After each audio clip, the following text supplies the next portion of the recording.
Oui. pour Fredox Soder. Alors, tu as eu un succès fou sur la bon YouTube, et tu n'as pas vu?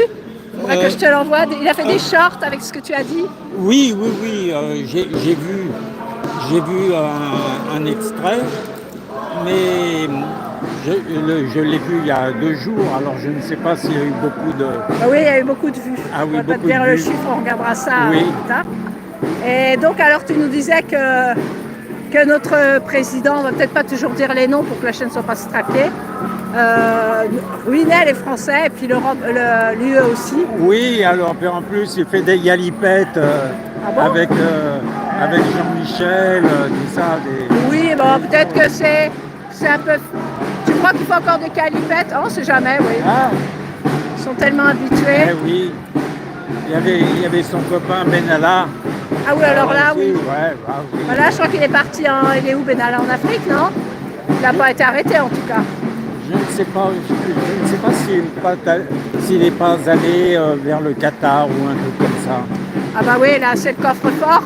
Oui. Oui, il y avait une histoire de coffre-fort en France qui avait été vidé. D'ailleurs, il avait été mêlé à ça, tu es Oui, au courant? oui, oui. Alors, c'était quoi cette histoire? Tu peux nous en reparler?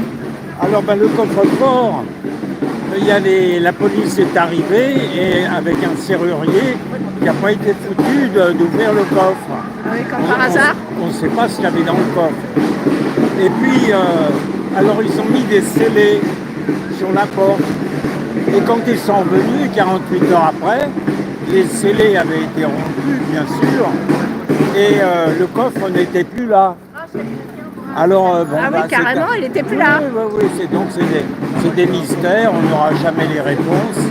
Bon. Ah oui, carrément plus là. Ouais, moi, je croyais qu'il avait été ouvert et qu'on l'avait vidé pendant la nuit. Alors, carrément, le coffre avait On disparu. ne sait pas ce qu'il y avait dedans. On voulait faire des investigations, mais est-ce que ça a été fait, ce délai d'attente, est-ce que ça a été fait exprès, tout ça, on peut Le pas coffre-fort savoir. complètement disparu. Oui, C'était un oui, gros oui. coffre qui était au milieu d'une pièce, Ben, je je ne crois. l'ai pas vu, mais je Ah pense oui, je que ça confonds devait être peut-être un avec gros autre chose. coffre. Enfin, de toute façon, il y a non-lieu, puisque il n'y a rien de répréhensible à avoir un coffre vide. Et qu'est-ce qu'on soupçonne? Qu'il y avait peut-être des papiers concernant Peut-être. Bribri, peut-être? On peut tout imaginer, on peut imaginer des lingots d'or, on peut imaginer de la cocaïne, on peut imaginer des papiers compromettants, on peut imaginer des armes, tout est possible, hein. Dans un coffre. Ah, ouais. Oui, ça Bon, n'est alors, pas si à la c'est vue des de tout le lingots monde. d'or ou ils ont peut-être transféré tout ça au Qatar, en effet. Ah oui, bon là, on est dans des spéculations, oui. Là, On dit que le Qatar, quand même, Macron aurait je sais pas si on peut dire des complicités, quoi,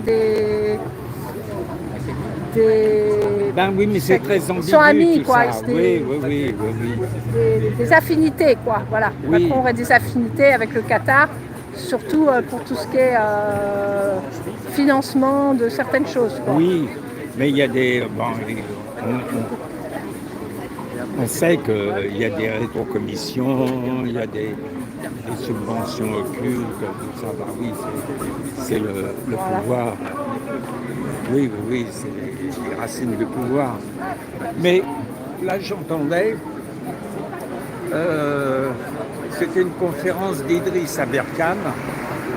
Alors, toujours dans les restrictions de liberté, le cryptage des messages sur Internet, il y a beaucoup de pays et gouvernements qui voudraient s'y opposer, et ainsi que les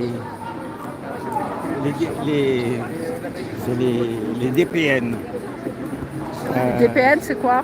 Ça te permet de ne pas afficher l'origine des messages. Ça s'en va dans un autre poste dans le monde entier. Bon. Alors ça aussi, c'est comme l'argent liquide. VPN ou tout VPN? VPN. Oui, tout ça, c'est des brèches qui s'ouvrent. Bon, d'un côté, d'un côté, c'est excitant de voir un petit peu la politique, la sociologie de la France. Bon, maintenant c'est la désolation. Hein. C'est là? Désolation. On voit le pays qui s'effondre. Et qu'est-ce qu'on peut faire individuellement? C'est pour ça que les gilets jaunes sont Là, c'est le noyau dur, hein. C'est les irréductibles. Alors, on est là toutes les semaines et on ne lâche pas, on ne lâche rien, mais je pense qu'il faudra une prise de conscience des Français et puis que l'effondrement soit plus marqué. À ce moment-là, il y aura 60 millions de gilets jaunes dans la rue. Eh oui. Alors, bon. Et le 10 septembre, tu crois qu'il va y avoir un gros mouvement social ou pas? C'est des actions. On va tout bloquer, mais ça va emmerder les citoyens. Et ça aurait été plus utile, mais là, faut avoir des couilles. Tu crois vraiment que ça va être bloqué parce qu'il y a eu comme mot de ne pas consommer? Il y a eu aussi tout bloqué? Non, mais je pense qu'il y a des actions qui seraient beaucoup plus rudes. Par exemple, arrêter de payer les impôts, arrêter de payer l'URSSAF. Là, on bloque tout. Et il y aurait des groupes qui s'opposeraient au gouvernement. Ah oui, tandis que là, c'est le tout venant qui va se trouver lésé, qui ne va pas pouvoir circuler, faire ses courses, tout ça. C'est compliqué de ne pas payer ses impôts parce que quand même il n'y a que la moitié de la population qui paye ses impôts. Et la TVA, tu es bien obligé de la payer dès que tu achètes la moindre aliment. Alors, en ce qui me concerne, mais c'est très vieux, hein, il y a peut-être 30 ans, il y avait eu un mot d'ordre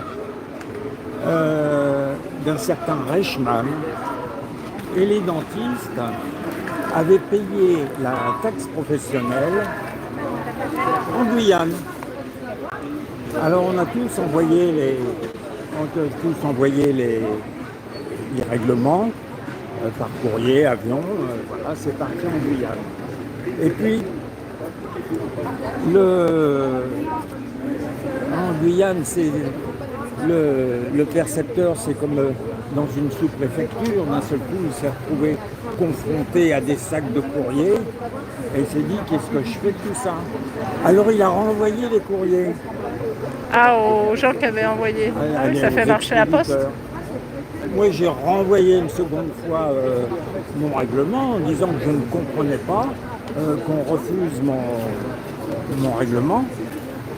Et finalement ça s'est terminé ce mouvement, mais ça a quand même enquiquiné tout le monde. Ce mouvement s'est arrêté, il a fallu payer un supplément, et c'est à partir de ce jour-là qu'on ne peut plus payer dans une quelconque perception, mais vraiment à celle qui est indiquée sur le formulaire. Ah oui, parce qu'à l'époque, c'était pas local. Non, la taxe professionnelle, c'était... Mais les impôts, tu payais dans une... Toi, si tu travaillais en Seine-et-Marne, tu payais pas la taxe professionnelle à la préfecture. C'est comme la poste, à la perception si tu veux acheter des timbres, tu oui. vas à un bureau de poste, tu rentres... Mais la taxe professionnelle, comment ça marche pour ceux qui... Ah ben c'était un impôt... qui connaissent pas, comment tu peux expliquer un peu? Ah ben la taxe professionnelle, c'était une taxe qui s'appliquait aux professions libérales, aux commerçants. C'est pas l'URSSAF? Non, ça c'est un impôt.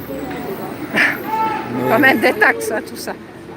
Mais donc le problème c'est que dans des actions comme ça, si on n'est pas 80% de la population, bah évidemment, ça a été comme les vaccins. Si tout le monde avait dit non, c'était terminé. Ah ouais. Ah oui. Mais tout le monde a cherché des compromis. Et du coup, maintenant, les professions libérales sont soumises à la taxe professionnelle depuis cette date-là, alors? Ah non, c'est très ancien. Ah oui. Avant, c'était la patente. maintenant, ils ont changé la dénomination, mais ça existe toujours. Ouais, ça Alors, c'était pas mal je pense que- mouvement de contestation. Oui, je pense que. Alors, ça, c'était au temps de, je crois, de Madame Veil. Parce Ah, mais qu'il y a c'est eu, ancien, t'es il y a pas eu tout aussi jeune, des, toi. oui, oui, il y a eu des contestations aussi pour l'URSSAF, parce que c'est des sommes astronomiques qu'on doit verser. Et tous ceux qui font la promotion Alors on va bouger parce Oui. que la musique, Oui. il va peut-être avoir des droits d'auteur pour YouTube. Alors tous ceux qui font la promotion pour suspendre un règlement auprès de l'URSSAF, parce que c'était contesté la sécurité sociale, eh bien, il y a quelque chose, mais une somme astronomique, je ne sais pas si c'était pas 2 millions de francs d'amende, et puis 2 ans de prison, enfin c'était des peines. Alors évidemment, ça refroidit les gens. Mais ça, on ne peut pas faire ça individuellement. C'est comme quand il y a eu les contrôles techniques des motos. Ben, les motards, il fallait dire niette. Parce que les motards, ils se mettent les mains dans le cambouis. Oui. C'est pas des automobilistes. Alors ils connaissent plus sur bécane, elle est entretenue, elle est bon. Et alors là, ils sont rentrés dans une filière d'où ils ne pourront plus sortir. Parce que derrière tout ça, il y a Bruxelles. Il ne faut pas l'oublier. Les fermetures de lits d'hôpitaux, la retraite qui est reportée jusqu'à l'âge de Mathusalem, enfin tout ce qui ne va pas. Mais les motards, tu peux, puisque toi tu connais tout ça, tu peux nous rappeler qu'est-ce qu'on demandait aux motards et pourquoi ils se sont rebellés? C'était quoi, quelle taxe qu'on leur a demandé? C'est des contrôles techniques comme pour les voitures. Ah oui, c'est ça. Et ils en ont pas voulu, mais ils n'ont pas eu gain de cause. Ah non. Ouais. Mais les motards, il y en a pas beaucoup de motards. Bah oui, Il suffit de dire non. Beaucoup de personnes à taxer Eh et oui. ils sont pas arrivés. Bah oui, non, mais ils sont pas arrivés et s'ils veulent pas payer, ils sont arrêtés par la police pour un contrôle, on leur prend leur véhicule, je suppose. Oui, mais la police ne peut pas prendre. Ah oui, si tout le monde refusait, voilà. Mais comme il y en a toujours qui vont y aller pour être tranquille, voilà, Alors, comme la pique-pique, pour être tranquille, on y va, même si on ne sait pas si on va pas avoir en exergue du discours sur la servitude volontaire, soyez résolus de ne plus servir et vous voilà libre. Eh oui.